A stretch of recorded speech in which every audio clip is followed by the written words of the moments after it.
50 લાખ મેળવવા પોતાના અપહરણની ખોટી વાતો ઊભી કરનાર ગુમ થનાર ઇસમને ગણતરીના કલાકોમાં જ શોધી કાઢી કાયદેસરની કાર્યવાહી કરતી ઉત્તરાયણ પોલીસ. સુરતના ઉત્તરાયણ પોલીસ સ્ટેશનના police inspector Shri HR Goswami, Uttarayan નાઓએ સર્વેલન્સ સ્ટાફના police sub inspector RD Dadar તથા તમામ સ્ટાફ તથા સર્વેલન્સ સ્ટાફના માણસોને જરૂરી માર્ગદર્શન આપેલ છે. અન્વયે અત્રેના પોલીસ સ્ટેશન ખાતે તારીખ 12/6/2024 રોજ જાહેરાત આપનાર નિશાબેન તે જિગ્નેશભાઈ લાલજીભાઈ તળાવિયા નાઓએ તેમના પતિ ગુમ થયા અંગેની મિસિંગ નંબર 77/2026 લખાવેલ. ત્યારબાદ જાહેરાત આપનારના ગુમ થનાર પતિના મોબાઈલથી તેઓને મેसेज મળેल कि इसके अकाउंट में 50 लाख डालिए वरना उसकी लाश मिलेगी.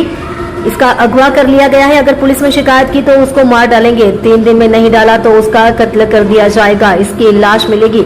अगर उसका बैंक खाता बंद करवाया तो उसकी लाश मिलेगी. पुलिस में रिपोर्ट दर्ज कराया तो हमें समझ लेना ये गया. जो मैसेज तथा अन्य एक वीडियो की गंभीरताને ધ્યાને લઈ પરિવાર નાઓને સદર હકીકત બાબતે સજાગ રહેવા સમજ કરી ઉત્તરાયણ પોલીસ સ્ટેશનમાં અલગ અલગ ટીમો બનાવી તાત્કાલિક કામે લગાવી CCTV કેમેરા તથા હ્યુમન ઇન્ટેલિજન્સ તેમજ ટેકનિકલ સર્વેલન્સની મદદથી ગઈકાલ તારીખ 15/6/2026 કલાક 1 વાગ્યે ગુમ થનાર જિગ્નેશભાઈ લાલજીભાઈ તળાવિયા ઉંમર વર્ષ 36 રહે ઘર નંબર 105 ભક્તિનંદન સેક્ટર 2 ભક્તિનંદન ચોક પાસે મોટા વરાછા સુરત શહેરને શિવ હોટલ મૂળ ગોધરા જિલ્લો પંચમહાલ ખાતેથી સહી સલામત શોધી કાઢી પૂછપરછ તપાસ કરતા તેણે પરિવાર પાસેથી પૈસા મેળવવા જાતેથી પોતાના અપહરણનું નાટક કરી ખંડણી માંગેલ હતી તેમ જણાવતા સદર ઇસમે ખોટી હકીકત જણાવી પોલીસનો સમય અને સરકારી સંસાધનો બગાડ કરતા ઈસમને ગણતરીના કલાકોમાં જ શોધી કાઢેલ છે તથા તેની વિરુદ્ધમાં ખોટી માહિતી આપવા તથા ખોટા પુરાવા ઉભા કરવા બાબતનો ગુનો દાખલ કરી કાયદેસરની કાર્યવાહી કરવામાં આવેલ છે.